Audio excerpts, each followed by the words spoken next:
Dân chào các bạn nha, chào các bạn quay trở lại với kênh Tiền Giang Ký Sự. Hôm nay mình chia sẻ các bạn quang cảnh cắt lúa vụ 3 ở Mỹ Phước Tây. Đây là xe kéo lúa nè các bạn. Lúa mùa vụ 3 nhưng mà đất cũng tương đối không có lầy, nên xe kéo chở cũng rất là nhiều lúa ha.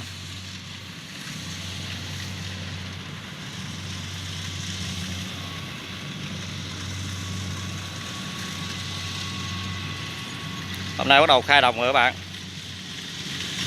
Mở đồng cắt lúa rồi. Dân còn đây là máy cắt các bạn.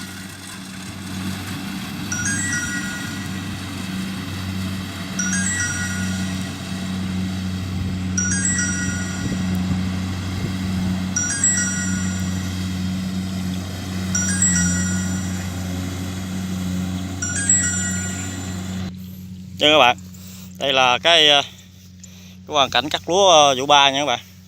Vụ 3 nhưng mà đất cũng tạm ổn các bạn. Phía trước đó các bạn, phía trước máy cắt đang cắt ha. Và mình sẽ lại đó mình chia sẻ các bạn máy cắt nha. Lúa vụ 3 504.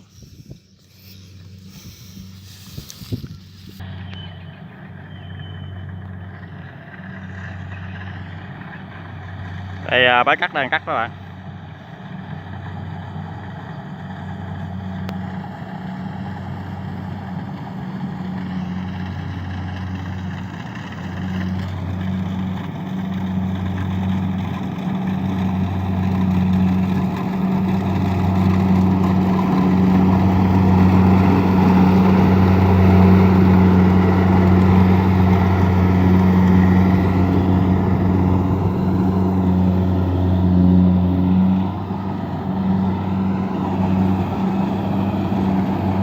Đây buổi sáng nắng cũng hơi dịu các bạn, cho nên nhìn hơi tối nha.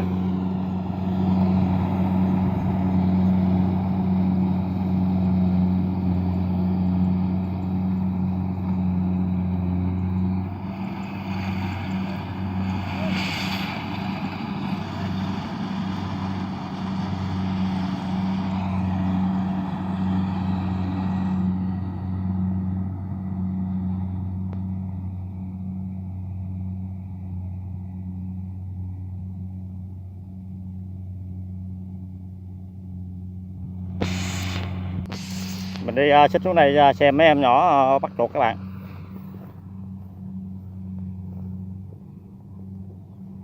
Phía dưới các em đang bắt chuột.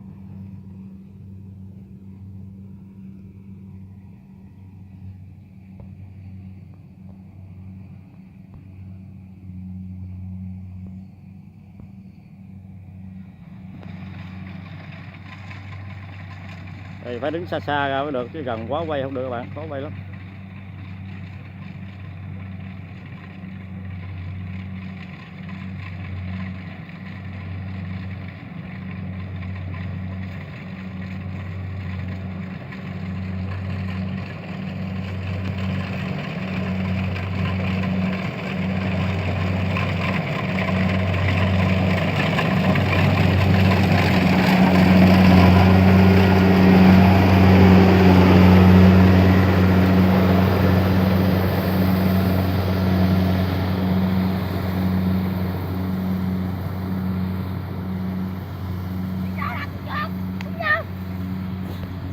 Đi.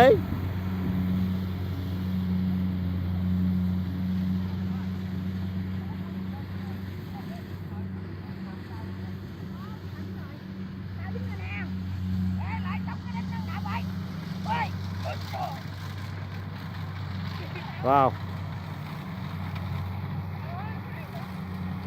Bự không, bự không? Rồi, bự tráng luôn kìa. Cái sự tâm nông Tiền Giang luôn bà con ơi. Kênh gì chú? Kênh Tiền Giang Ký Sự. Kênh Máy Liên Hợp nè ơi. Kênh Tiền Giang Ký Sự. Kênh gì á? Tiền Giang Ký Sự.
rõ.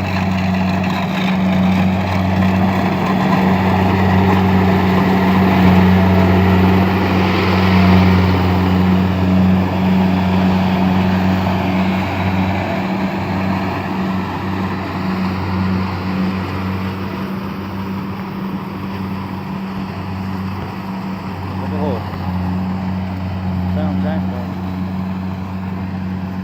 trời ơi rất hầm luôn.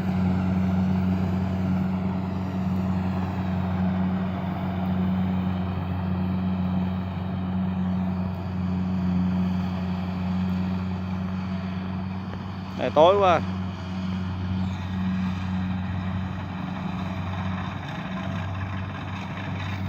Trời muốn bão.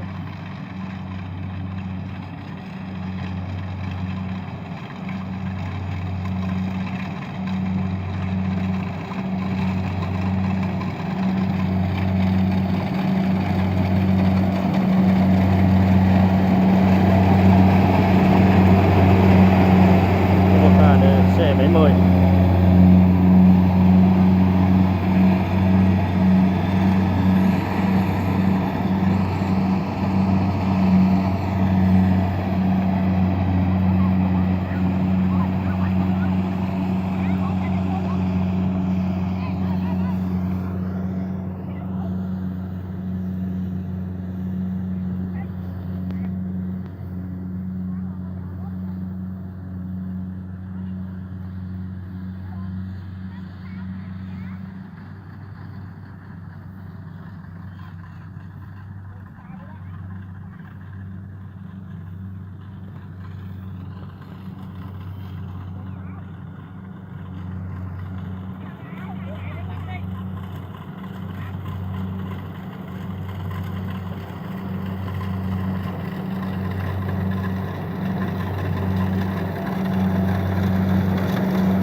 Lúa vụ ba bắt chuột thấy ham các bạn ơi, quá chừng chuột.